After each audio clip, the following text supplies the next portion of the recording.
Assalamualaikum warahmatullahi taala wabarakatuh. A'udzubillahi minasyaitonir rajim. Bismillahirrahmanirrahim. Alhamdulillahirabbil alamin. Hamdan katsiran tayyiban mubarakan fih.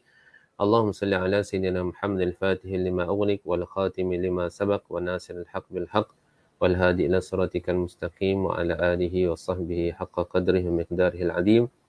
Rabbi shrah li sadri wa yassir li amri wa hlul 'uqdatan min lisani yafqahu qawli. Subhanaka la ilma lana illa ma 'allamtana. Innaka antal alimul hakim wa la hawla wa la quwwata illa billahil aliyil azim. Amma ba'd. Yang saya muliakan ahli tuan guru kita Ustaz Nafiah Abdul Razak, Sahabat Fadilah, para asatiza, tuan-tuan guru, tuan-tuan dan puan-puan yang dirahmati Allah Taala sekalian. Alhamdulillah, setinggi-tinggi kesyukuran kita panjatkan kepada Allah Subhanahu Taala pada pagi yang berbahagia ini. Alhamdulillah dapat kita meneruskan pengajian kita dalam pengajian kitab Manzumatul Manazilul Qamar yang telah dikarang oleh Syekh Khalifah bin Hamad Al-Bahani. Dan insya-Allah tuan-tuan, seperti mana biasa, pada pagi ini kita akan dipimpin oleh tuan guru kita, pada Ustaz Nafiah bin Abdul Razak, untuk meneliti dan juga membaca kitab Manzumah ini dalam kita mengenali, dalam usaha untuk kita mengenali manzilah-manzilah bulan yang dilalui oleh bulan pada setiap hari, insya-Allah. Alhamdulillah pada hari ini kita dah masuk dalam bulan Rejab. Hari ini 6 Rejab 1443 Hijrah bersamaan dengan 8 Februari 2022. Dan Alhamdulillah bulan Rejab ini satu bulan yang penuh dengan keberkatan, bulan yang penuh dengan peristiwa-peristiwa besar dalam sejarah Islam, peristiwa Isra' wal Mi'raj, dan juga disebutkan bagaimana peristiwa tahwil qiblah, perubahan arah kiblat juga berlaku pada dalam bulan Rejab, dan sebahagian mengatakan berlaku dalam bulan Sya'ban. Alhamdulillah. InsyaAllah tuan-tuan, pada hari ini, pagi ini kita akan meneruskan bacaan kitab Manzumah kita dalam fasal ataupun dalam manzilah yang ke-19 daripada 28 manzilah, iaitu manzilah Asy-Syaulah, iaitu manzilah yang ke-11 dalam burus yang ke-8, iaitu burus Aqrab ataupun Scorpio. Seperti biasa tuan-tuan, untuk memuat turun nota yang telah pun disediakan oleh tuan guru kita, dan diterjemuh lagi tuan-tuan, bukan sahaja disediakan, bahkan diterjemuh lagi, boleh memuat turun di link yang telah disediakan dalam FB, dan juga boleh juga tuan-tuan memuat turun kitab penuh, kitab Manzumah ini tuan-tuan, seperti mana yang telah pun juga diberikan link dalam FB itu, insya-Allah. Baik. Tanpa buang masa, insya-Allah saya meneruskan program kita, majlis kita pada pagi ini dengan memberikan majlis ini kepada tuan guru kita untuk meneruskan pengajian kita pada pagi ini. Dengan segala hormatnya dipersilakan, tafadhal mashkura. Assalamualaikum warahmatullahi wabarakatuh. Bismillahirrahmanirrahim. Wabihi nasta'in ala umurid dunya waddin. Alhamdulillah. Wassalamun ala ibadihi allazina astafa. Amma ba'. Terima kasih kepada Ustaz Fazal Jani, tak lupa juga kepada barisan warga kerja kaki tangan Jabatan Mufti Negeri Perak, Ashabul Fadilah, Ustaz-Ustaz, Ustazah-Ustazah, Tuan-Tuan Haji, Puan-Puan Hajah, Tuan-Tuan, Puan-Puan hadirin hadirat yang dirahmati Allah. Kita panjatkan kesyukuran kehadiran Allah Subhanahu Wa Ta'ala. Pagi yang berbahagia ini ada ruang dan berpeluang untuk kita mengambil mutiara-mutiara pedoman daripada seorang tokoh yang terbilang, Asy-Syaikh Khalifah bin Hamad An-Nabhani, wafat pada tahun 1355 Hijrah. Walaupun sudah 100 tahun, hampir 100 tahun, kitab ini masih lagi diguna pakai menjadi rujukan. Mazmumah Manazil Qamar. Baiklah, Pagi yang berbahagia ini kita akan teruskan lagi dalam membicarakan faslun manzilatus syaulah. Fasal pada membicarakan manzilah asyaulah. Baik. Mohon kepada Ustaz Amri untuk kita lihat slide yang pertama, paparan yang pertama. Kita perhatikan dulu bait syair, rangkap syair yang dikemukakan oleh Asy-Syaikh Ibnu Hamad An-Nabahani. Bismillahirrahmanirrahim.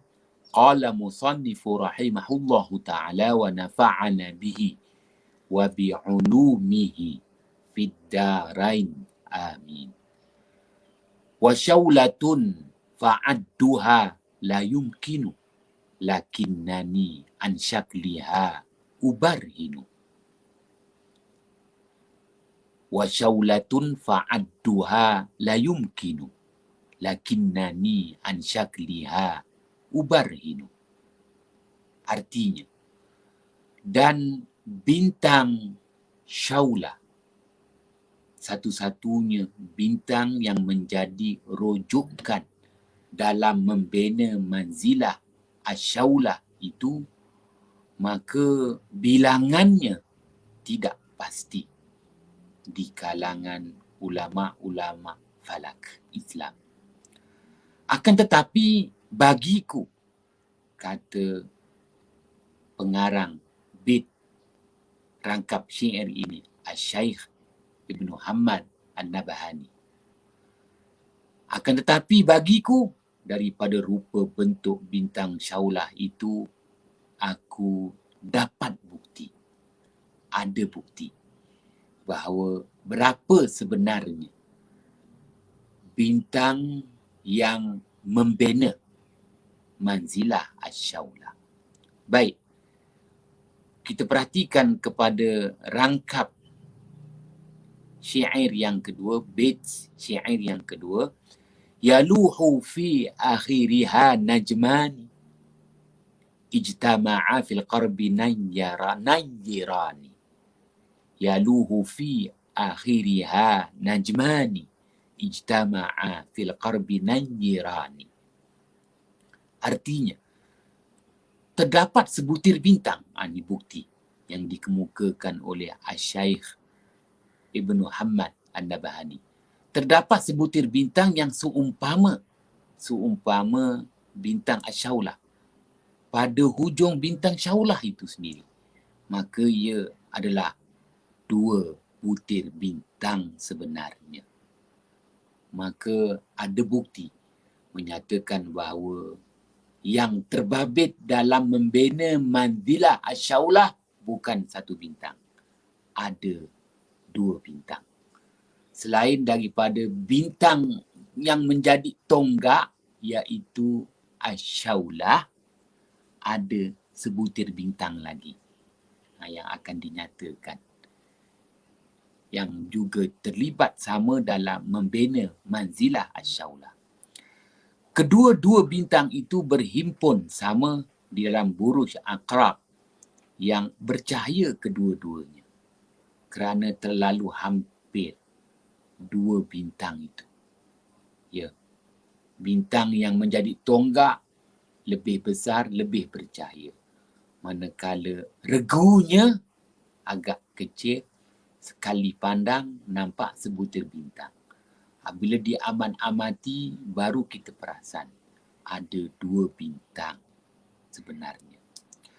Baik, perhatikan kalam syarah yang dikemukakan oleh Asy-Syaikh Ibnu Hamad An-Nabahani.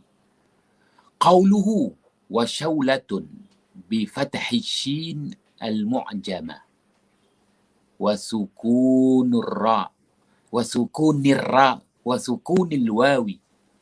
Qala al-mursyidi wa hiya tis'atu anjumin kannuni ya'luha najmani nirani mutaqaribani kasyaulatil aqrabi wa hadhani huma al-mu'tabarani. Wa qala ba'duhum hiya kawakibun mutaqatiratun ala taqwisi zahirin ashbahu syai'un bi dzambil aqrab bi dzanabil aqrabi idza syalathu wa hadha wal musyahid wa suratuha hakadha wa hiya fi barjil kaus. Terjemahannya kita perhatikan. Merujuk kepada kalam, lafaz, kalimah syaulah pada bit syair, merujuk kepada kalimah pada rangkap syair syaulah. Syaulah itu dibaca dengan baris atas pada huruf shin yang bertitik 3 supaya kita tidak menganggap ianya huruf sin tetapi huruf shim, dan dibaca dengan syaulah, bukan dibaca dengan syulah. Syaulah dibaca dengan baris atas pada huruf shin yang bertitik 3, syaulah, dan baris mati pada huruf waw. Ya, jangan dibaca syawalah, dibaca dengan syaulah. Berkata Asy-Syaikh Al-Mursyidi.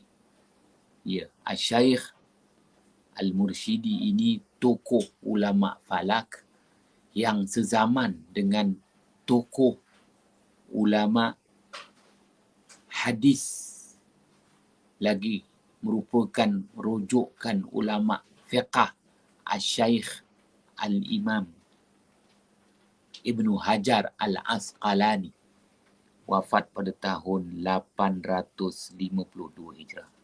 Sezaman dengan Asy-Syaikh Al-Mursyidi. Apa kata Asy-Syaikh Al-Mursyidi? Manzilah Asy-Syaulah terdiri dari 9 bintang seperti huruf nun. Manakala bintang-bintang yang tertinggi adalah 2 bintang yang bersinar. 2 bintang yang bersinar. Dan berhampiran kedua-duanya. Sama seperti bintang Asy-Syaulah di Buruj Aqrab. Dan inilah yang diambil dan diguna pakai oleh kalangan ulama-ulama falak Islam. Dan berkata sebahagian daripada kalangan ulama falak, manzilah Asy-Syaulah merupakan bintang-bintang yang tersusun membentuk lengkuk busaran yang nyata menyerupai ekor kalajengking. Apabila kalajengking merangkak pergi menyerang mangsanya. Dan inilah yang dimaksudkan dengan rupa bentuknya yang sedemikian. Ya, manzilah Asy-Syaulah terletak di Buruj Al-Kaus. Maknanya, walaupun manzilah Asy-Syaulah ini dah jelas dia berada di Buruj Aqrab, tetapi dia mendapat sokongan daripada Buruj Al-Kaus. Oleh itu, dia diletakkan dalam Buruj Al-Kaus. Meja, kita kata ada di situ meja dan minor. Maka yang mejanya, dominannya dalam Al-Kaus, Buruj Al-Kaus. Pun begitu, sememangnya yang kita faham, Asy-Syaulah ini dah dia tu berada di pada kedudukan ekor kalajengking. Maka Buruj kalajengking lah. Kenapa nak Buruj Al-Kaus? Baik, dari segi minornya begitu, dia berada di Buruj Aqrab. Akan tetapi kerana dia mendapat kekuatan, sokongan mejanya daripada Al-Kaus. Oleh itu, sebab itu, wahia fi burujil kaus. Dinyatakan bahawa manzilah Asy-Syaulah ini berada di Buruj Al-Kaus. Pun begitu, yang masyhurnya di Buruj Aqrab. Kerana ia adalah keluarga daripada Aqrab. Iaitu kita kata ekor kalajengking. Baik, apa yang ingin dijelaskan di sini ialah berhubung tentang perbezaan di kalangan ulama falak Islam zaman silam. Ulama turas Islam berhubung tentang bilangan sebenar bintang yang membina manzilah asy-syaulah. Berapa sebenarnya? Apa yang dikemukakan oleh Asy-Syaikh Al-Mursyidi, Asy-Syaikh Al-Imam Al-Mursyidi, bahawa jumlah bintang yang terlibat dalam membina manzilah asy-syaulah ada 9. 9. Pun begitu, daripada 9 jumlah bintang-bintang yang membina manzilah asy-syaulah, 2 bintang sahaja yang masyhur dan 2 bintang sahaja yang menjadi rujukan kepada bintang asy-syaulah. Ya, bintang yang pertama yang namanya sama juga, asy-syaulah, dan bintang yang kedua dikenali dengan nama Lasa'ah, iaitu membawa erti bintang sengat. Jadi ada 2 di situ. Yang pertama ekor kalajengking, yang kedua sengat kalajengking. Jadi ekor kalajengking dan sengat kalajengking, bintang yang berada tepat di bahagian ekor kalajengking, sebutir bintang, dan bintang yang yang ada sengat di kalajengking itu bintang yang kedua. Jadi bintang yang pertama asy-syaulah, bintang yang kedua Lasa'ah. Al-Lasa'ah juga disebut Lasa'ah, lam sin ain, ta marbutah. Baik, minta Ustaz Amri gerakkan.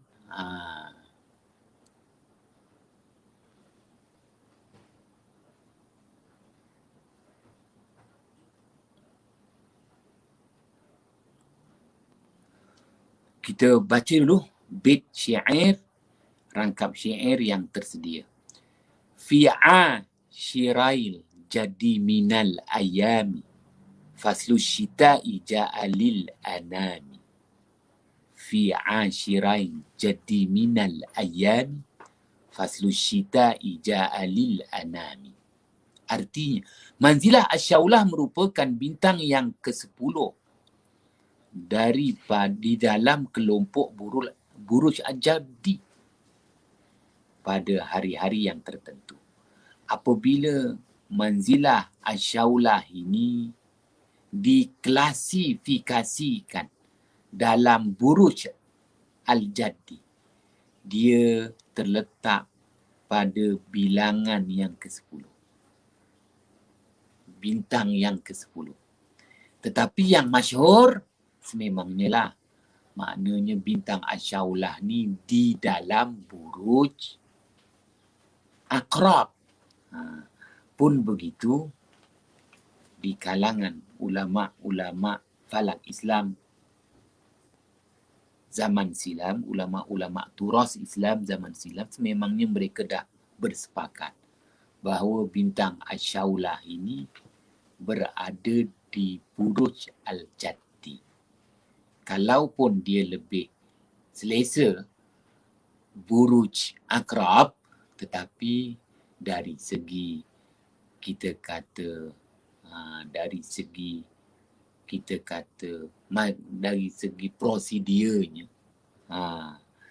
yang maknanya telah ditetapkan berada di buruj al-jaddi. Apabila meletakkan bintang syaulah ini di buruj al-jaddi, maka dia berada pada kedudukan bintang yang ke-10 dalam jumlah keseluruhan bintang-bintang buruj al-jaddi. Baik.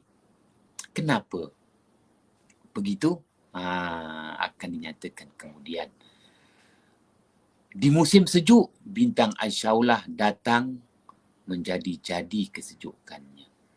Kemunculan bintang Asyaulah yang membina manzilah Asyaulah itu membawa berita yang tak disenangi oleh masyarakat Arab. Kemunculannya bintang Asyaulah itu membawa nilai cuaca sejuk yang melampau. Menjadi-jadi kesejukannya. Baik, kita lihat pula kalam syarah yang dikemukakan oleh Asy-Syaikh Ibn Muhammad An-Nabahani. Qauluhu fi ashirai ilah. ويطلع معها من ناحية اليمن نجمان خفيان في وسط المجرة يقال لهما السرطان والمعرثان ومن ناحية الشام نجم خفي يقال له الردف وهو نجم مضيء ويسمى ذنب الدجاجة ذنب الدجاجة ويقال له الدجاجة ويطلع أيضا إمام وبنات إمام والمجمرة الشامية وبينها وبين القلب نجوم تسمى الأفقدة. Baik, kita perhatikan terjemahan yang diberikan. Merujuk kepada lafaz kalimah bait rangkap syair fi ashirai dan terbit bersama-sama manzilah Asyaulah daripada pihak negara Yaman, yakni arah selatan, terdapat 2 butir bintang yang malap kedua-duanya di pertengahan bintang Al-Mujarrah, di pertengahan kelompok bintang yang diklasifikasikan sebagai galaksi. Al-Mujarrah itu galaksi, iaitu bintang yang dikenali dengan nama As-Saratan dan Al-Mi'rasan. Dan terbit bersama-sama dengan manzilah Asyaulah daripada pihak negara Asyam, yakni arah utara, sebutir bintang yang tersembunyi, iaitu bintang yang dikenali dengan nama Ar-Radfu, iaitu bintang yang bercahaya. Bintang yang bercahaya yang berada dalam kelompok bintang keluarga Ad-Dajajah yang dinamakan pula dengan nama Zanbud Dajajah, ekor ayam betina itulah. Dan disebut juga dengan Ad-Dajajah, ayam betina. Nanti kita akan lihat. Dan terbit bersama-sama dengan manzilah Asyaulah juga sebutir bintang yang dikenali dengan nama Imam dan juga Banatu Imam, iaitu anak-anak perempuan kepada ketua. Bintang-bintang dalam kelompok itu. Kalau kita melihat di sebelah bahagian utara. Dan di antara manzilah Asyaulah dengan manzilah Al-Qalbu ada sebutir bintang yang dinamakan Al-Afqadah. Al-Afqadah.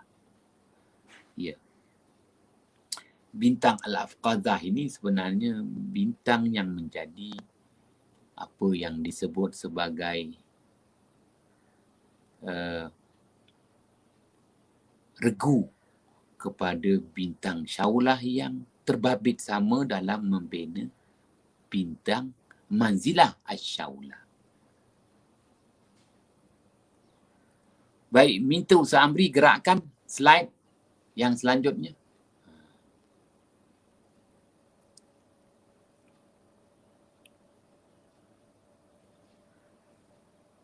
Terima kasih.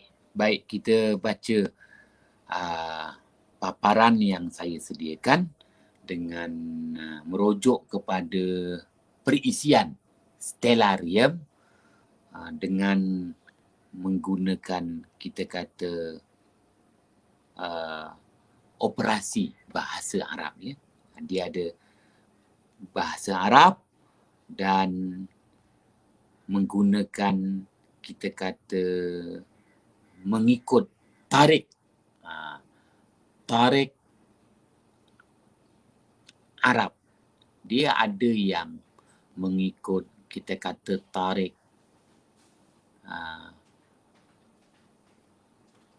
Yaman, begitu juga Syam, tapi kita lebih kepada Mesir. Ni sebenarnya Arab Mesir.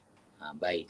Arab Mesir pun tak lari daripada menggunakan kaedah-kaedah yang telah disepakati.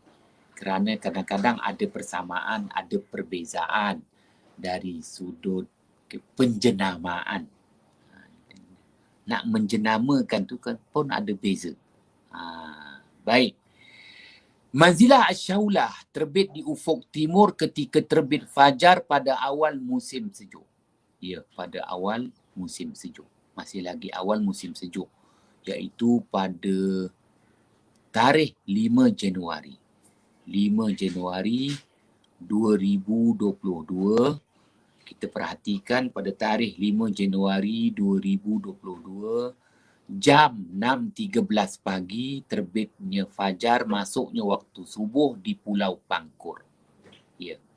Maka kalau kita perhatikan di ufuk timur, di situlah laluan terbit matahari. Di situlah terbitnya bulan.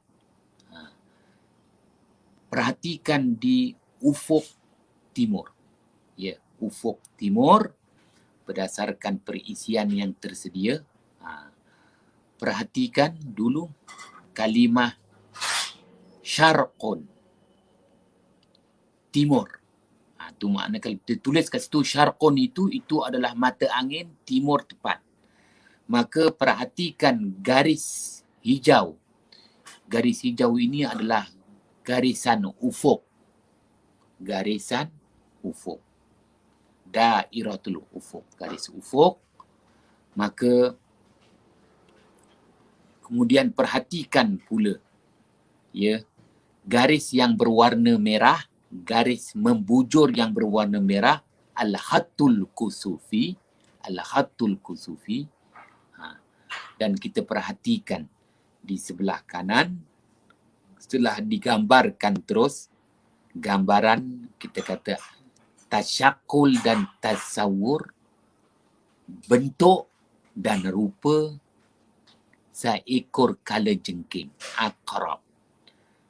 Perhatikan di bahagian ekor kalajengking ada sebutir bintang. Bintang disebut namanya Ash-Shaulah. Jadi Ash-Shaulah itu betul-betul berada di atas sedikit daripada garis ufuk berwarna hijau. Ash-Shaulah. Dan apabila kita perhatikan di situ, kali pertama kita hanya nampak sebutir bintang. Tetapi apabila kita perhatikan beberapa kali, baru kita dapati bahawa ada 2 butir bintang di situ yang berdekatan, dekat sangat. Dekat sangat tu seolah-olah macam sebutir bintang. Wahal di situ 2 butir bintang. Yang besar itulah namanya bintang Ash-Shaulah, menjadi rujukan utama kepada manzilah Ash-Shaulah dan apa yang kita katakan tonggak utama kepada manzilah Ash-Shaulah, iaitu bintang Ash-Shaulah.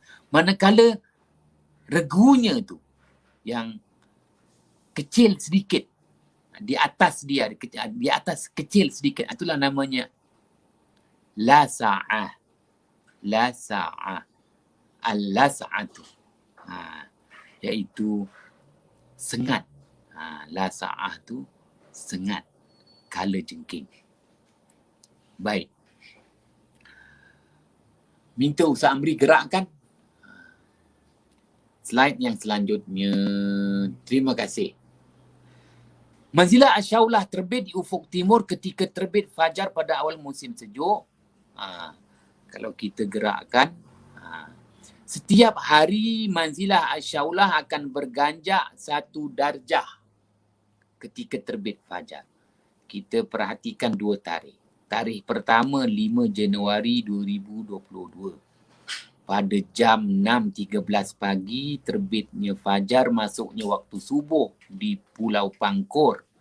Ketinggian bintang Asyaulah yang menjadi tonggak utama kepada manzilah Asyaulah ialah 1 darjah 3 minit.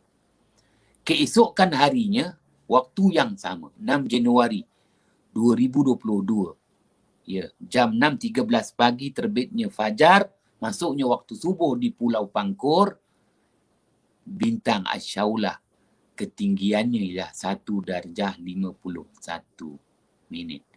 Dengan kata lain, menghampiri 2 darjah. Oleh itu, setiap hari bintang Asyaulah akan berganjak sebanyak 1 darjah. Samalah dengan gandingannya, iaitu regunya bintang Lasa'ah. Baik, minta Ustaz Amri gerakkan slide yang selanjutnya.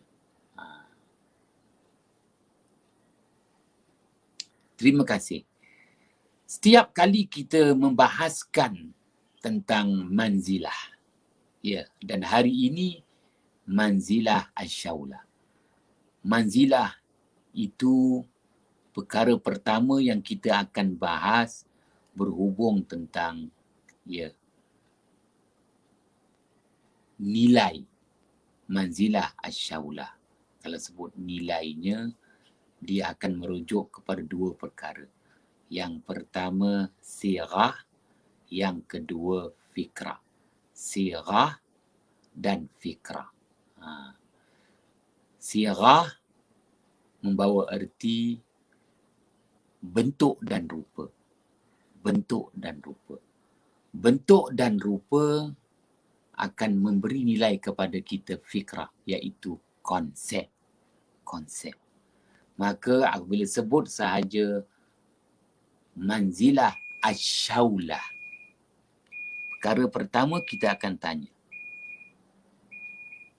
berapa bintang yang membina manzilah Asyaulah?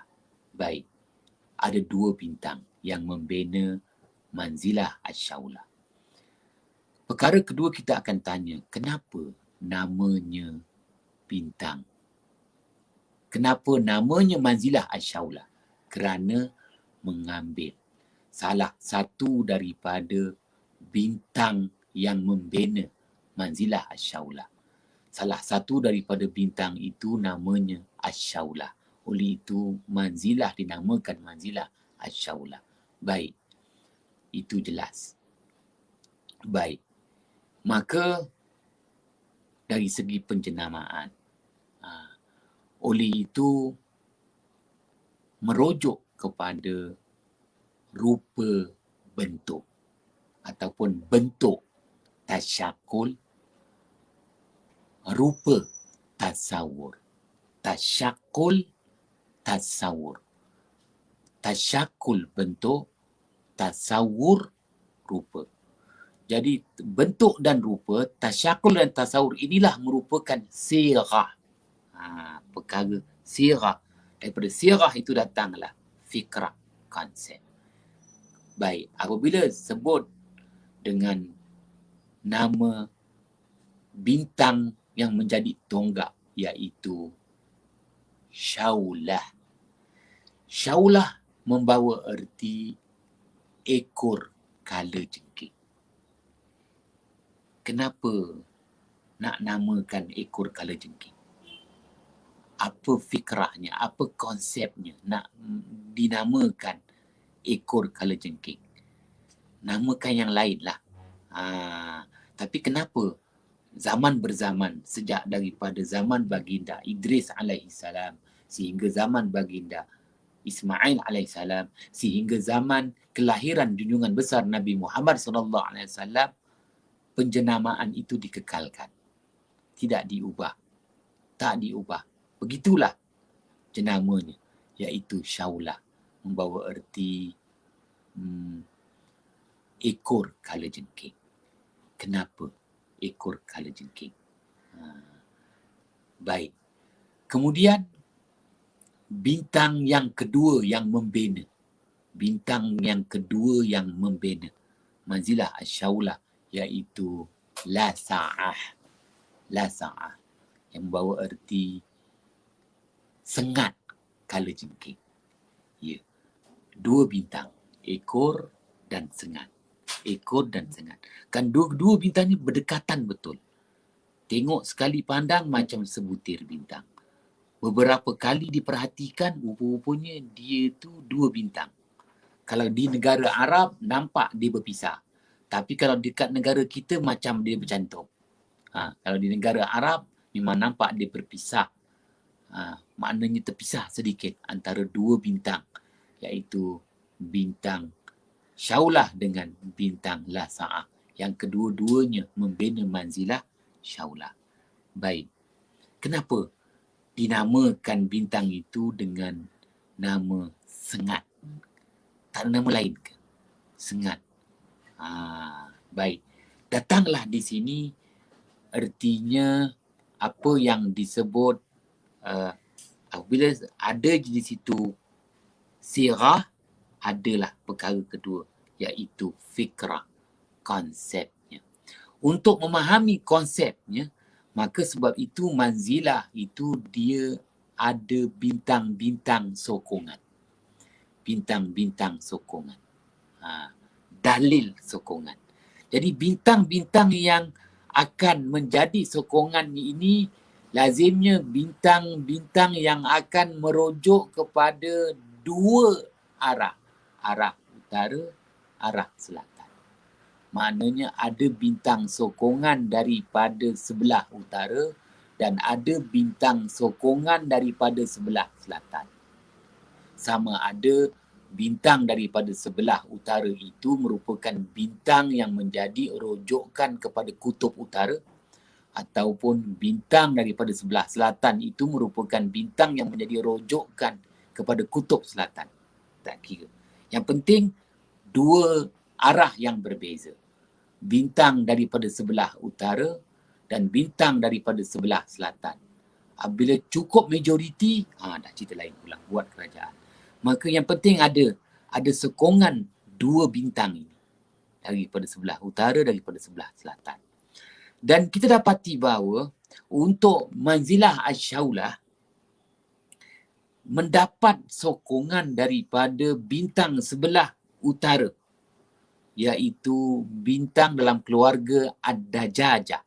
Boleh tengok tu, Ad-Dajajah tu dalam apa slide yang saya tunjukkan di situ. Ad-Dajajah tu maknanya ayam betina. Tapi dekat situ dilukis tu seperti itik. Itik yang ada dua kepak tu. Itik yang sedang terbang tu. Yelah, kita jarang nampak ayam terbang. Jarang-jarang lah. Kadang-kadang ayam ni terbang kalau terdesak. Walaupun dia ada kepak. Ya, baik ayam jantan, baik ayam betina. Ayam jantan dia akan terbang kiranya terdesak. Ayam betina dia akan terbang kiranya terdesak. Tak macam itik. Itik maknanya dah memang kepak tu digunakan secara optimum sebagai keperluan dia. Jadi ayam ni tidak. Dia hanya terbang ketika terdesak aja. Maka di situ akan memberi kepada kita nilai konsep itu sendiri. Konsep. Adanya sirah, adanya fikrah. Konsep itu sendiri. Dan kalau kita perhatikan, nanti dekat bintang Ad-Dajajah tu di bahagian ekor. Di bahagian ekor, kelompok bintang Ad-Dajajah, ayam betina yang berkepak tu, dua kepak terbang kat bawah. Nampak ke situ kan, ayam bawah tu. Dilihat Ad-Dajajah tu. Di bahagian ekornya tu ada bintang yang namanya bintang Ar-Radafu. Ar-Radafu. Bintang Ar-Radafu inilah yang akan menjadi bintang sokongan. Dia menyokong berdirinya, memberi kuasa majoriti kepada manzilah asyaulah itu sendiri. Baik, kita akan lihat kenapa kita sebut kenapa dia tak ambil bintang-bintang yang lebih berdekatan dengan dia. Kenapa dia nak ambil jauh tu? Kalau kita tengok Syaulah dengan Ad-Dajjajah tu, jauh tu. Jauh dia ambil sebagai bintang penyokong. Kenapa dia ambil seberang tu? Bukan kerana semata-mata nak mencukupkan majoriti. Kenapa dia ambil jauh sangat? Maka akan memberi nilai kepada kita bahawa terbitnya, munculnya manzilah Asyaulah ini ketika kemuncak musim sejuk. Ketika kemuncak musim sejuk. Kalau kita lihat pada tarikh-tarikh yang tertentu, macam tadi 5 Januari, maka 23 Disember bermula musim sejuk. Awal musim sejuk. Maka ketika awal musim sejuk ini, jadi keadaan mula mendesak.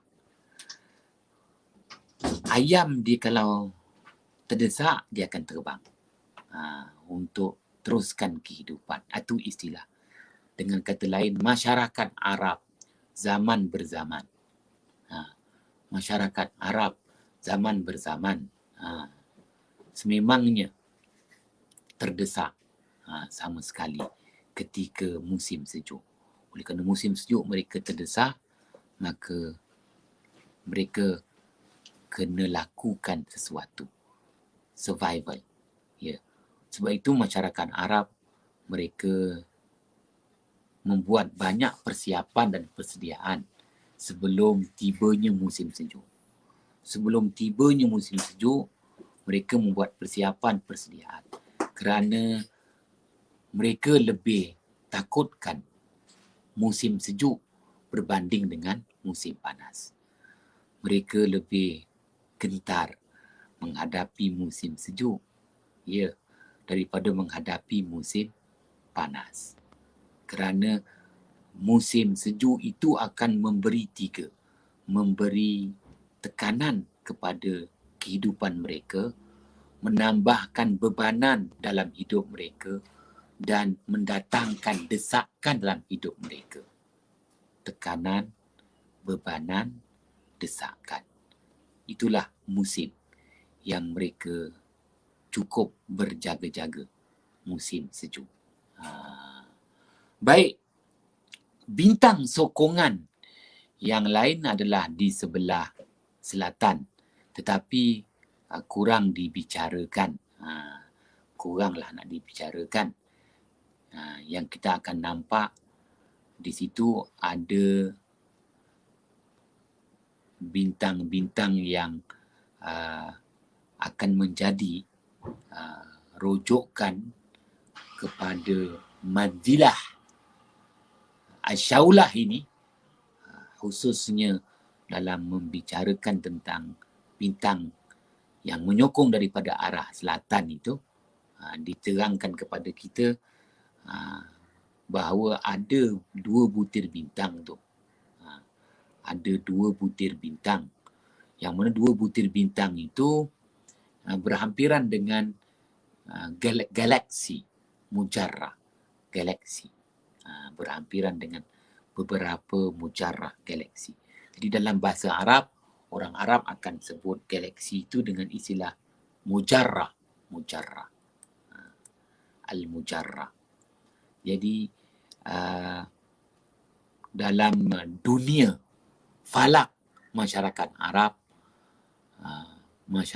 Arab kurang mereka membicarakan tentang galaksi, iaitu mujarrah. Mereka jarang membicarakan tentang galaksi kerana mereka faham seperti kita. Kalau sebut galaksi itu, dia merupakan satu alam yang lain. Nampak aja bintang yang diklasifikasikan sebagai galaksi mujarrah, maka masyarakat Arab akan menganggap itu alam lain. Kenapa dia anggap alam lain? Kerana dalam galaksi tu adanya sistem suria dia sendiri. Jadi sistem suria dia sendiri. Dia ada matahari, ada bulan, ada planet dia sendiri. Jadi dia menganggap itu alam lain. Jadi tak perlulah nak ambil tahu tentang alam lain. Sebab itu kita tengok, yelah, apa yang saya belajar bahawa tok guru kita pun jarang nak bahas tentang mujarrah, nujum mujarrah, galaksi.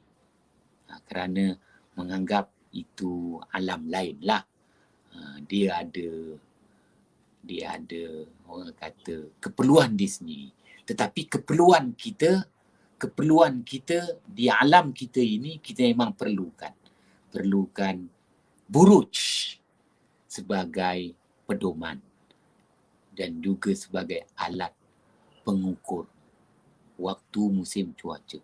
Dan kita perlukan manzilah juga sebagai alat pengukur waktu, masa, cuaca.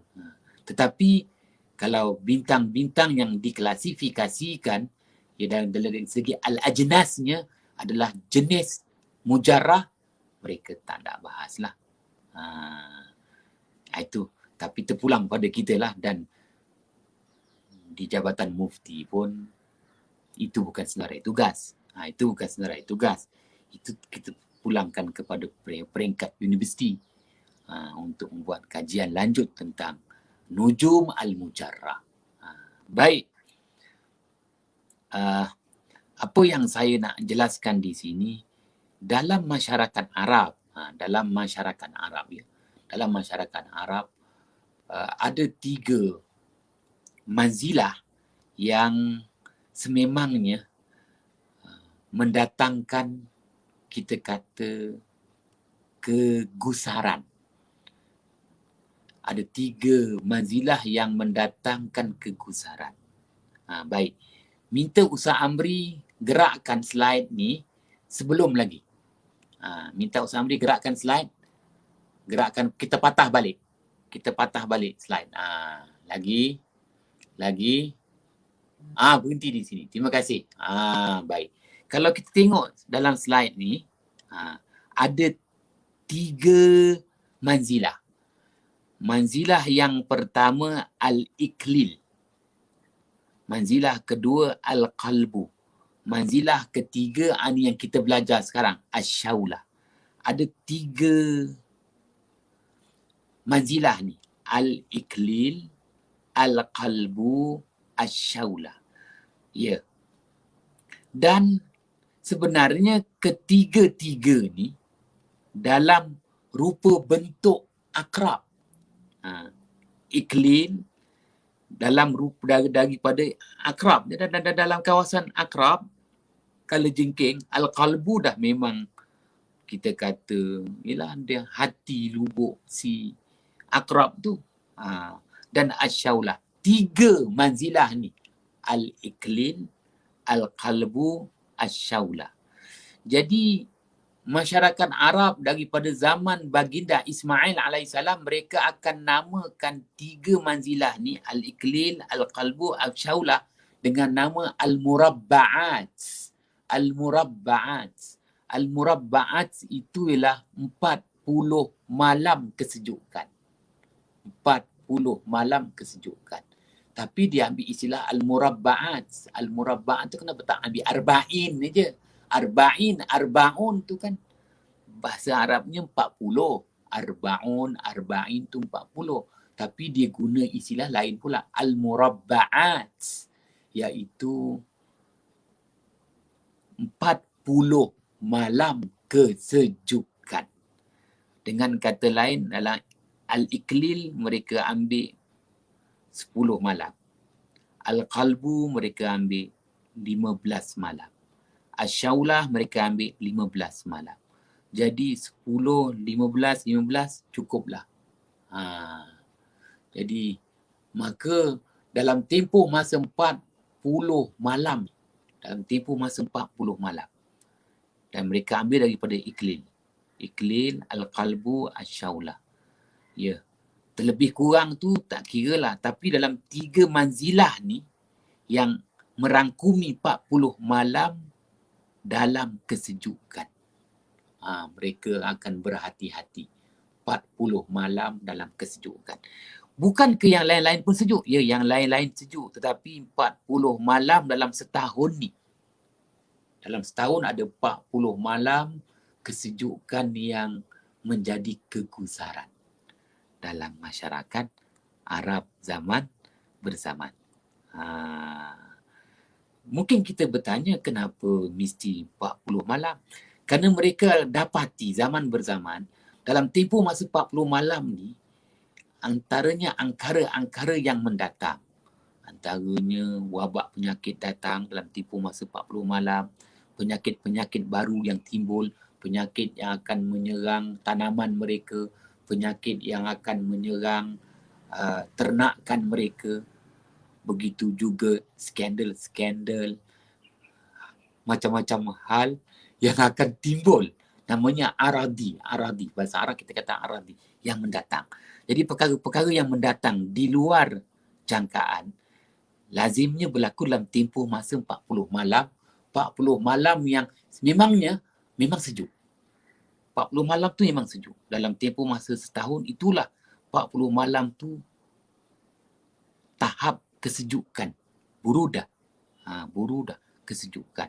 Maka dalam kesejukan itulah, tak tahulah, di situlah mereka terpaksa berdepan dengan 3. Tekanan, bebanan, desakan. Ini perkara yang berulang-ulang. Kadzalika nusarriful ayati liqaumin yashkurun. Kalau kita baca ayat 58. Ayat 58 surah Al-A'raf. Wal baladut tayyibu yakhruju nabatuhu bi'izni rabbih. Walladhi khabutha la yakhruju illa nakida. Kadzalika nusarriful ayati liqaumin yashkurun. Sadaqallahul azim. Nanti Ustaz Fazal Jani boleh jelaskan. Yang nak jelaskan tu, kadzalika nusarriful ayati liqaumin yashkurun. Demikianlah kami berulang-ulang kali memberi peringatan. Berulang-ulang kali kami datangkan. Berulang-ulang kali kami buktikan kekuasaan kami kepada manusia, agar manusia itu, golongan itu, menghargai apa yang kami berikan selama ini. Ya, 354 hari setahun mengikut kiraan bulan. Punya banyak, 354 hari, maka ada 40 hari sahaja. Kami akan datangkan peringatan, kesedaran, keinsafan. Wah, itu yang jelas. Maknanya masyarakat Arab memahami perkara itu. Baik, boleh dilihat slide yang selanjutnya. Sa'amudi, terima kasih. Baik. Berakhir manzilah Asyaulah dengan terbit manzilah An-Na'aim di ufuk timur ketika terbenam fajar. Bila? Pada tarikh 21 Januari 2022. Ni dah kemuncak panas, sejuk lah ni. Pada jam 6.17 pagi. Terbitnya fajar, maksudnya waktu subuh di Pulau Pangkor. Maka ada sebutir bintang, tetapi bintang ini bukan dijadikan rujukan kepada manzilah An-Na'aim. Manzilah An-Na'aim ini satu-satunya manzilah yang tak ada bintang. Nanti yang akan dijelaskan. Bintang-bintangnya. Yang akan dijelaskan lagi. Kedudukan bintang-bintangnya. Baik. Jadi ada bintang yang terbit. Bintang inilah. Ada menyatakan ianya menjadi rujukan. Ada menyatakan ianya juga bukan sebagai rujukan. Tapi terbitnya bintang ini, An-Ni'am As-Sadir, jelas menyatakan bahawa tamatlah waktu beroperasinya manzilah asyaulah. Baik, gerakkan slide yang selanjutnya. Terima kasih. Bulan terbit di ufuk timur berada di manzilah asyaulah. Kita perhatikan pada tarikh 29 Januari 2022, jam 5 pagi. Bulan baru terbit. Bulan tu saya tandakan dengan 4 penanda berwarna merah, Al-Qamar. Jadi Al-Qamar bulan itu berada betul-betul di manzilah asyaulah. Ashabul Fadilah boleh tengok tu. Segarisan tu sebenarnya. Al-Qamar bulan dengan bintang asyaulah. Jadi bulan terbit di ufuk timur berada di manzilah asyaulah pada tarikh 29 Januari 2022 jam 5 pagi. Baik. Selesai kita membicarakan kitab Manzumah Manazil Qamar dalam bab manzilah asyaulah. Sedikit lagi yang saya nak sambung ialah dalam masyarakat Arab, baik daripada bumi Maghribi, bumi Maghrib, ya, kita dengar cerita bagaimana seorang anak terkorban dalam telaga di Maghribi. Baik, daripada Maghribi sampailah Mesir, sampailah Jaziratul Arab, Hijaz, sampailah ke Iraq. Ya, musim sejuk ni, kita kata manzilah asyaulah adalah satu-satunya manzilah yang menjadi petanda kepada musim sejuk yang mereka gusar bimbang. Ya, maka mereka tetap manfaatkan. Di sebalik mereka berdepan dengan tempoh 40 malam kesejukan. Dalam masa 40 malam kesejukan inilah mereka yakin mereka mendapat kekuatan yang Allah sediakan. Yang pertama dari segi ubat-ubatan. Habbatus sauda. Jadi habbatus sauda, jintan hitam tu. Jintan hitam tu mereka akan petik pada ketika dalam tempoh masa 40 malam kesejukan.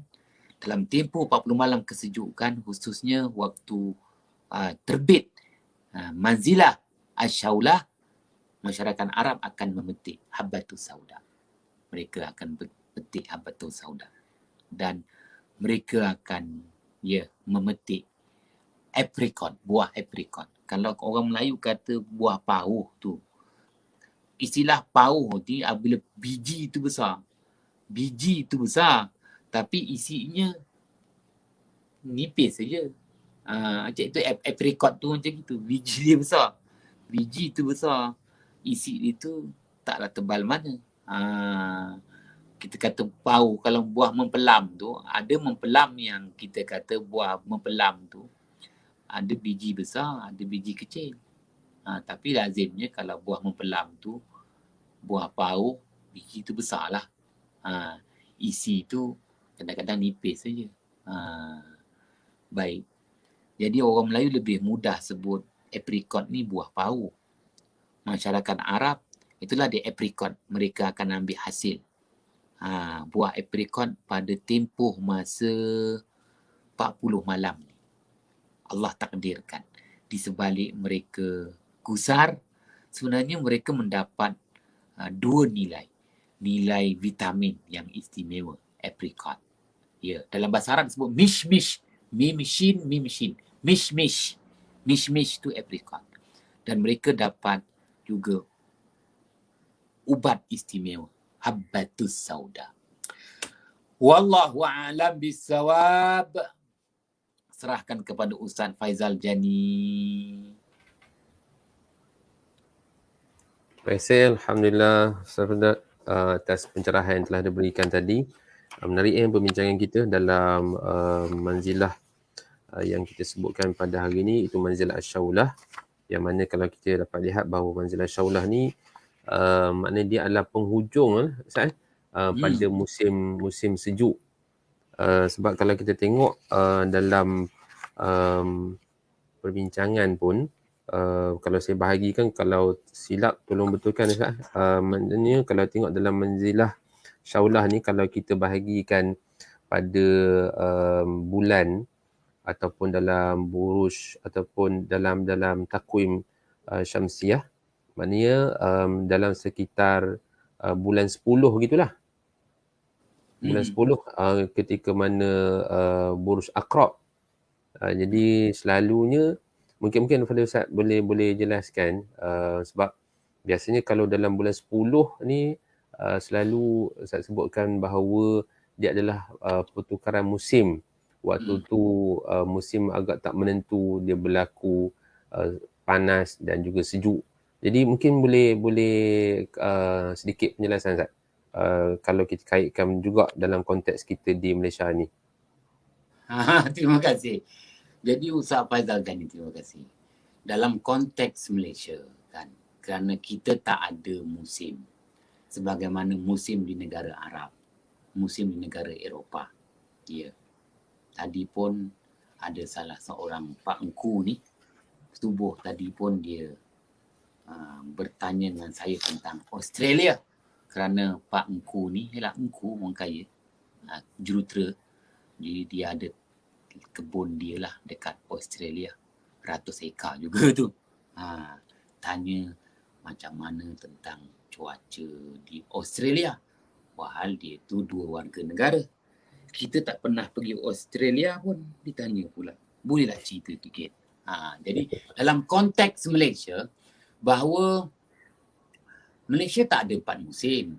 Tetapi di sebalik 4 musim yang melanda di negara Eropah, begitu juga 2 musim yang ketara berlaku di negara Arab, sejuk dengan panas, rihlatash syita'i was-saif.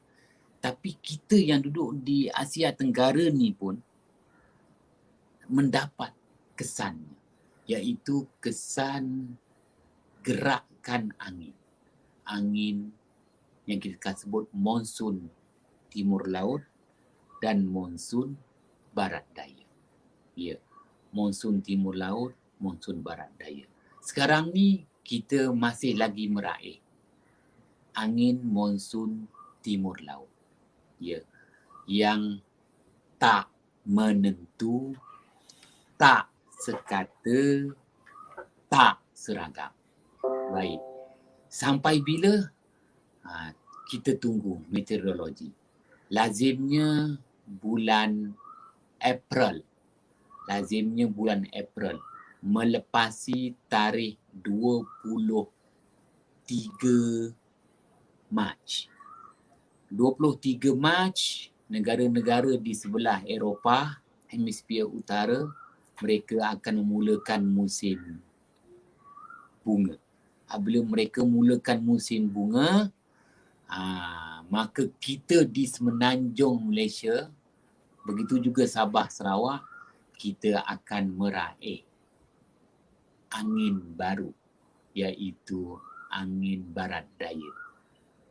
Angin timur laut telah menamatkan khidmatnya. Dia dah selesaikan perkhidmatan dia. Perkhidmatan dia tamat apabila bermulanya musim bunga. Mulanya musim bunga di hemisfera utara, maka perubahan di Asia Tenggara ni beralih daripada angin timur laut kepada angin barat daya. Maka angin barat daya pun memulakan operasi dia dengan 3 fasa. 3 fasa. Daripada awal April, Mei, Jun, Julai, Ogos. 31 Ogos kita pun merdeka, maka angin barat daya pun angkat tangan. Surrender. Cukuplah. Dia dah bagi perkhidmatan dia. Maka bermulanya bulan selepas merdeka 31 Ogos, iaitu mulanya bulan September, wah, tak ada angin. Bukan tak ada angin. Nak menunggu ketibaan angin timur laut, Ustaz Fazal tanya. Jadi ada kekosongan selama 40 hari. Dengan kata lain, daripada awal September hinggalah 10 hari pertama di bulan Oktober. 40 hari ni kosong. Dulu, apabila zaman kita dulu, zaman-zaman kita ada lagi dulu, orang tua-tua cerita, apabila Jepun kena bom atom, boom, 1940, berapa dia kena bom atom? 45. Maka Jepun pun surrender. Sementara nak British ambil semula dengan rakusnya, MPAJA, komunis, ambil peluang dalam masa 40 hari. Komunis ambil peluang. Itu ceritanya lah. Jadi inilah yang ceritakan di sini. Maknanya apabila selepas 31 Ogos merdeka, wah, kita pun menyambut merdeka. Tengok kalau kita kata Syekh apa nama, kalau kita akan tengok bintang-bintang tu, tak kisahlah. Baik, selesai sahaja kita menyambut merdeka 1 September, angin barat daya dah menamatkan operasinya. Maka sementara nak tunggu angin timur laut beroperasi semula, 40 hari. Tak menentu. Awal September hingga 10 hari pertama Oktober. Tak menentu. Tak menentu ni yang takut ni, Ustaz Fazal Jani. Kenapa tak menentu? Bila-bila angin, utara boleh datang, angin timur tepat boleh datang, angin barat tepat boleh datang. Masing-masing nak mempengaruhi ni tempoh ni. Masing-masing nak mempengaruhi. Waktu itulah kalau hujan pun sedikit hujan tetapi lebih panahan petir dan dentuman gua.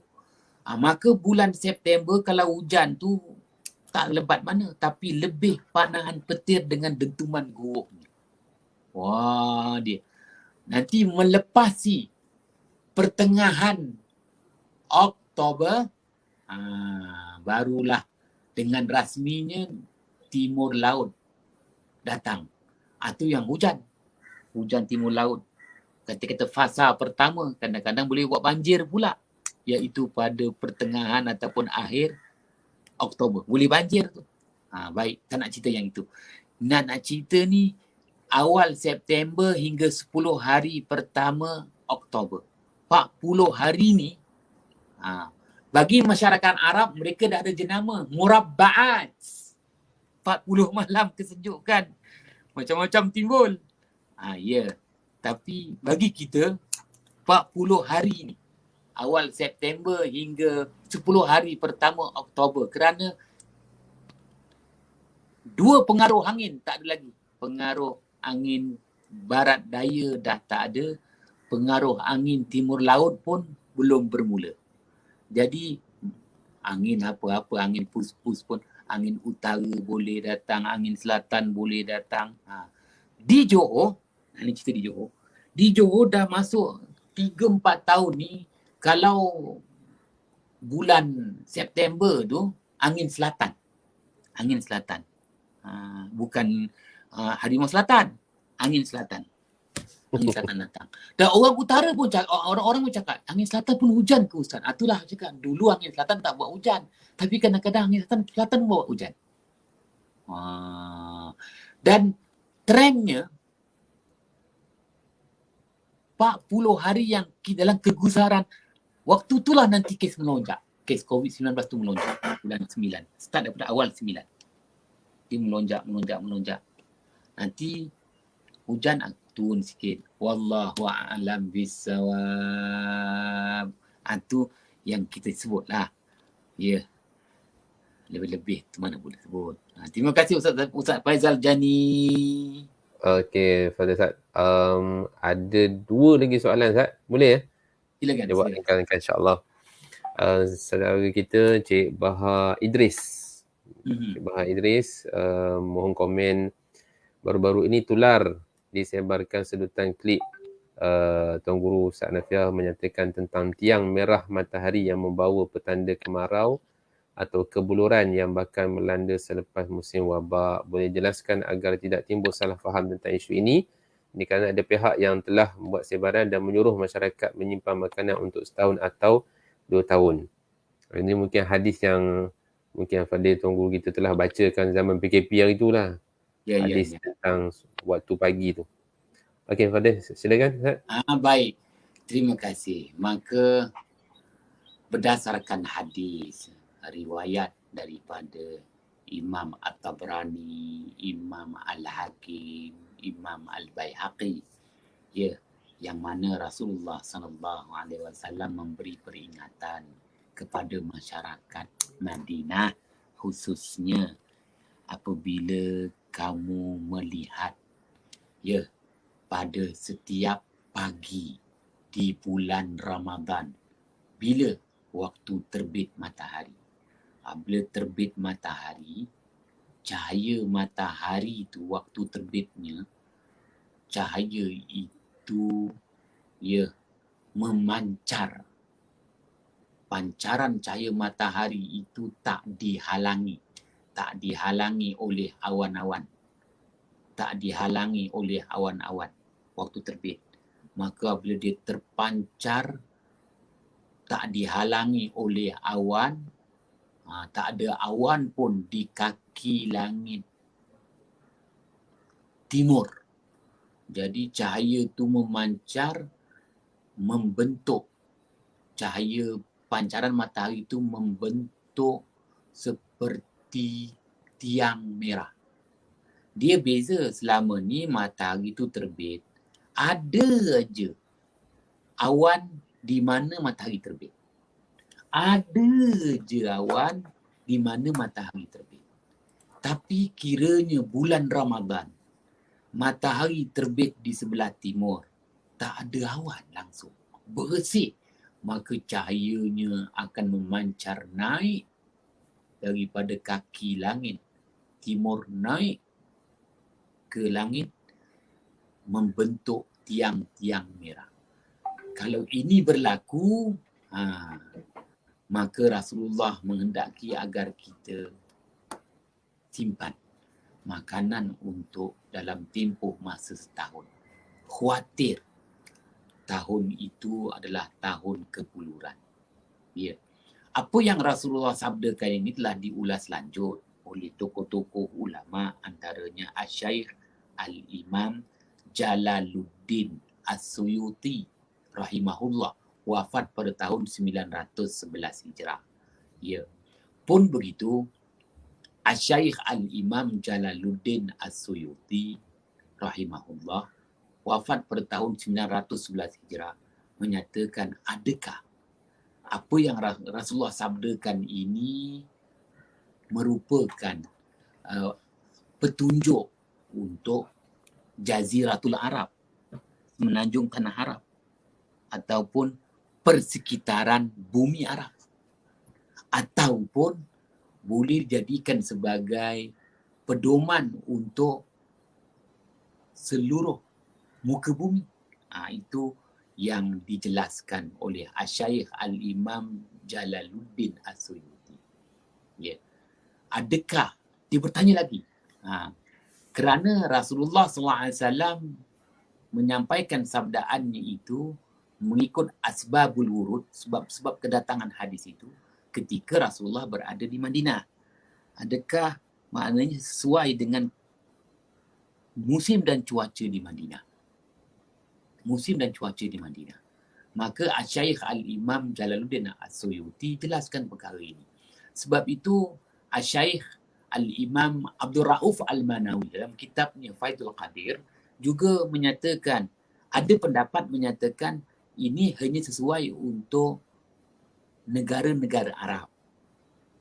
Negara-negara yang sama cuacanya seperti negara-negara Arab. Kerana soal awan.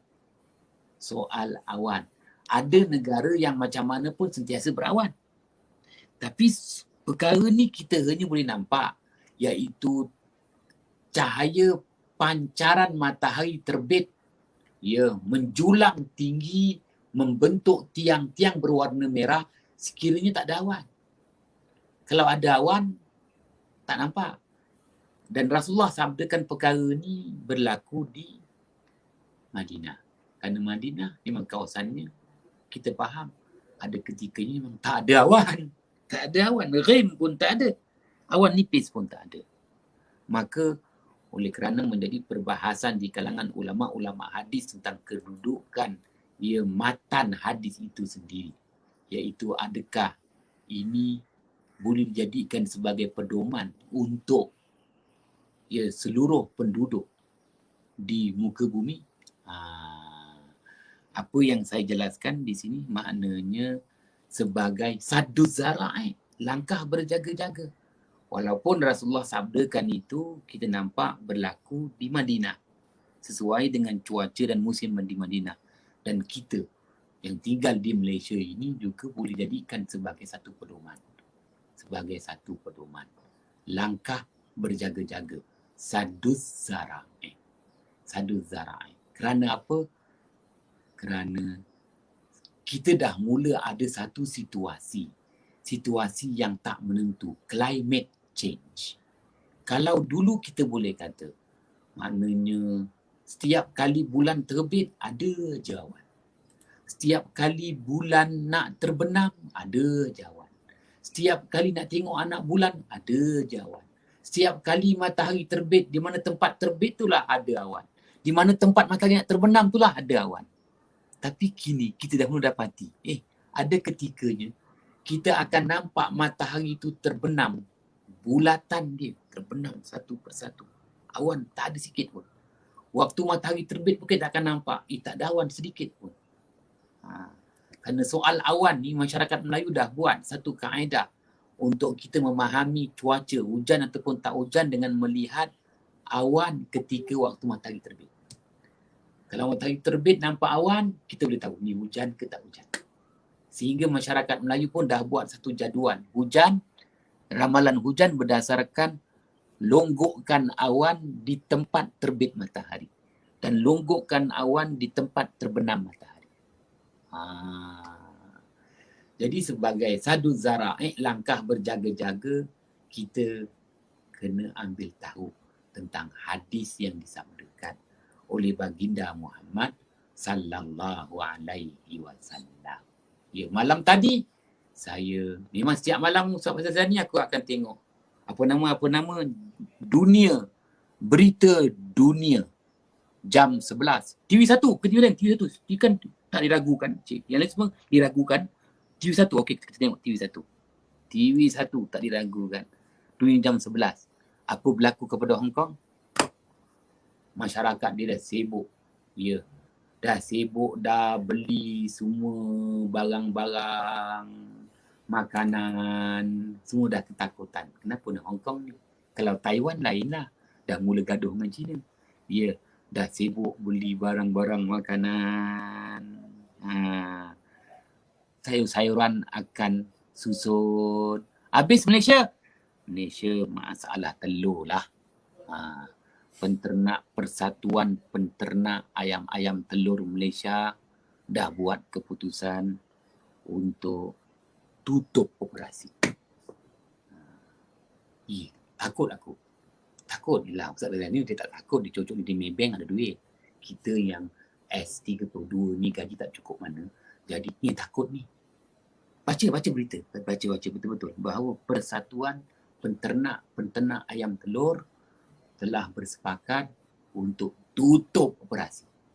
Wah, dengan kata lain, untuk tahun ni tak adalah telur. Oleh itu, kuih raya tak ada. Kuih raya tak ada. Yang kesian orang yang bergantung pendapatan dengan kuih raya. tuan-tuan yang dirahmati. Alasan persatuan peternak-peternak ayam telur, dia kata kerajaan tak ada support mereka. Harga macam gitu. Kerana kos lebih tinggi. Wallahu a'lam bishawab. Ya, nak menyatakanlah, saya, kenapa orang akan tanya dengan saya, ramai juga tanya Ustaz Hanafiah, ya, kenapa tak dari dulu beritahu hadis ni? Kenapa baru tahun lepas beritahu? Kenapa tak Ustaz Hanafiah beritahu 10 tahun yang lalu? Kenapa baru tahun ini, tahun lepas lah, ngada-ngada 2 tahun yang lalu, ngada-ngada beritahu? Kenapa tak beritahu 20 tahun yang lalu? Ya, kau marah aku cakap, janganlah marah aku, tak elok, aku dah tua. Kenapa? Kerana dulu kita nak cakap hadis-hadis ni, kita kena tengok dari segi relevan ataupun tak relevan. Yalah, walaupun benda tu benar, tapi masyarakat tak boleh terima. Kerana kadang-kadang ia mencarikan adat, berlawanan dengan hukum adat. Jadi, kini, sejak tahun 2019, 2020, 2021, dalam 3 tahun kebelakangan, dah nampak sangatlah bahawa awan kita kata dah tak menentu. Bukan hujan tak menentu, awan pun tak menentu. Kalau dulu mungkin susah nak tengok anak bulan, tapi kini kita mungkin ada kemudahan tengok anak bulan kerana awan kita. Ialah pengalaman saya tengok anak bulan kan. Pengalaman saya tengok anak bulan daripada tahun 2001. 2001 dah mula tengok anak bulan peringkat negeri. 2001 dah mula terlibat secara rasmi tengok anak bulan. Setiap bulan 2001 tengok anak bulan. Hanya 2 bulan, 3 bulan aja yang nampak anak bulan. Bulan-bulan lain tak nampak anak bulan. Kerana faktor cuaca. Faktor cuaca iaitu antaranya awan. Kita kena study awan pula. Jenis-jenis awan, 27 jenis awan. Tapi kini awan dah tak meriah lagi. Jadi peluang untuk tengok anak bulan kini lebih cerah. Tengok anak bulan kini lebih cerah. Yalah, kita pun dengar Ustaz Awang di Labuan, dia boleh nampak anak bulan pada usia umur yang heran. Kenapa? Kecerahan langit tu kenapa pula? Soal awan dah kurang. Tak seperti dulu. Dulu Sarawak tahun 2005, 2006, Ustaz Rafi tak lagi lah waktu tu kan. Jadi orang-orang Sarawak selalu cerita dengan saya. Jupem Sarawak cerita dengan saya bahawa susahlah nak tengok anak bulan kat Sarawak kerana awan menutupi bumi Kenyat, bumi Sarawak itu dia. Tapi saya kata yalah, usahalah, apa pun kalau ada peluang adalah peluang. Tapi kini sejak 3 tahun kebelakangan ni awan dah kurang. Jadi hadis yang Rasulullah sabdakan tu dah mula terserlah di bulan Ramadan. Yalah, kita pun nak cakap macam mana Ustaz Fazal Jani, moga-moga ambillah itu sebagai iktibar. Ya, apa pun kemampuan kita lah sejauh mana. Wallahu a'lam bissawab. Okey, ada satu lagi soalan Ustaz, mungkin boleh respon dengan ringkas kot. Ibnu Arman tanya, pada hari ini dia buat pentolan 5 Rejab 6 Rejab 8 Februari ada fenomena aphelion, yakni jarak matahari paling jauh dengan bumi. Maka kesan 40 hari malam yang kesejukan murabbaat tadi tu yang sangat ekstrim. Mohon Ustaz jelaskan. Disebut bahawa ada kaitan dengan fenomena aphelion, iaitu kedudukan bumi jauh daripada matahari. Tapi mungkin maklumat tambahan, sebenarnya kalau kita lihat fakta ataupun data pada tahun ni menunjukkan bahawa kedudukan bumi jauh daripada matahari berlaku pada bulan Julai, bukan berlaku pada bulan Februari. Mungkin pada Tuan Guru kita dapat sahkan kot sama ada apa yang diviralkan ataupun apa yang disebarkan ni sama ada tepat ataupun tidak, dan mungkin dia punya hubungannya dengan apa yang kita bincangkan pada hari ini.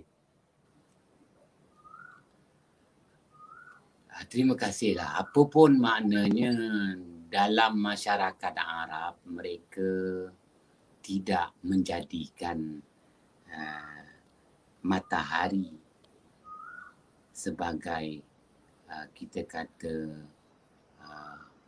nilai ukur untuk perubahan musim cuaca, kerana mereka tak mampu melihat matahari kan. Tinggal lagi masyarakat Arab, dia menilai berdasarkan posisi kedudukan bintang. Sama ada bintang itu dalam klasifikasinya manzilah dan disebut buruj. Tapi soal jarak matahari dekat dengan bumi ni apa semua, dalam kajian masyarakat Arab zaman berzaman mereka tak mengkaji begitu.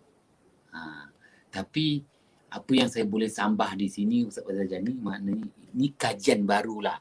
Kajian baru, kajian ahli-ahli astronomi yang apabila kita dah mula berkemampuan untuk maknanya mencerap matahari, dah berkemampuan untuk mencerap matahari, dah boleh kira ada berapa nilai titik hitam pada matahari, spot pada matahari, tengok kebolehan manusia dah bertambah, kemampuan manusia dah bertambah, dan manusia dah boleh mengukur jarak bumi dengan matahari, ya, maka itu satu kemajuan, perkembangan, dan boleh saya katakan di sini baru di peringkat kajian.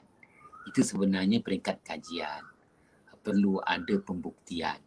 Jadi masyarakat Arab, apa yang kita belajar dekat sini, kitab ini, mereka lazimnya tidak menilai berdasarkan matahari, kerana zaman itu mereka tak ada kemampuan mencerap matahari. Berbeza dengan zaman kini, mereka dah ada kemampuan mencerap matahari.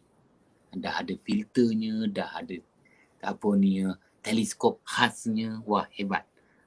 Dengan itu dah kebolehan manusia ni dah bertambah. Maka ini adalah penemuan baru. Penemuan baru maknanya membuat penilaian berdasarkan jarak. Penilaian berdasarkan jarak. Tapi masyarakat Arab mereka tak ada. Jadi perkembangan dulu mereka tidak menilai berdasarkan jarak antara bumi dengan matahari. Apatah lagi yang melibatkan matahari. Kalaupun melibatkan matahari, mereka akan mengheret bintang-bintang yang terbabit dengan matahari, namanya buruj. Wallahu a'lam bissawab. Wallahu a'lam bissawab. Terima kasih banyak kepada Ustaz atas pencerahan yang diberikan tadi. Terima kasih banyak kepada sahabat-sahabat yang telah mengikuti program kita daripada awal tadi. Kepada Ustaz Razlan, saudara Cik Bahar Idris, Cik Ibnu Arman. Terima kasih atas soalan-soalan dan juga komen-komen yang diberikan. Dan terima kasih banyak kepada Fadil Tuan Guru kita atas bimbingan bacaan kitab Manzumah Manazilul Qamar pada hari ini, insya-Allah. Dan kita telah pun terlajak sehingga setengah jam lebih daripada waktu yang telah ditetapkan. Terima kasih kepada Tuan Guru kita kerana sudi untuk meneruskan program kita pada hari ini, insya-Allah. Dan kepada tuan-tuan dan puan-puan sekalian, boleh share dan juga like program kita ini dalam FB dan juga dalam YouTube. InsyaAllah moga-moga maklumat dan juga kuliah ini dapat dipanjang-panjangkan kepada masyarakat sekalian. Dan insyaAllah moga-moga tuan-tuan Allah Ta'ala memberikan kesihatan berpanjang kepada Fadil Tuan Guru kita untuk sama-sama meneruskan pengajian kita yang masih lagi ada hampir dekat 9 lagi manzilah yang bakal kita bincangkan nanti, insyaAllah. Terima kasih banyak kepada tuan-tuan dan puan-puan sekalian dan mohon supaya nanti dapat dipanjangkan kuliah kita ini, dan insyaAllah kita bertemu lagi pada hari Selasa minggu hadapan pada jam yang sama, insyaAllah, kalau tidak ada perubahan. Wallahu ta'ala alam, aku liqali hadha wa astaghfirullahaladzim. Assalamualaikum warahmatullahi ta'ala wabarakatuh. Waalaikumsalam warahmatullahi wabarakatuh.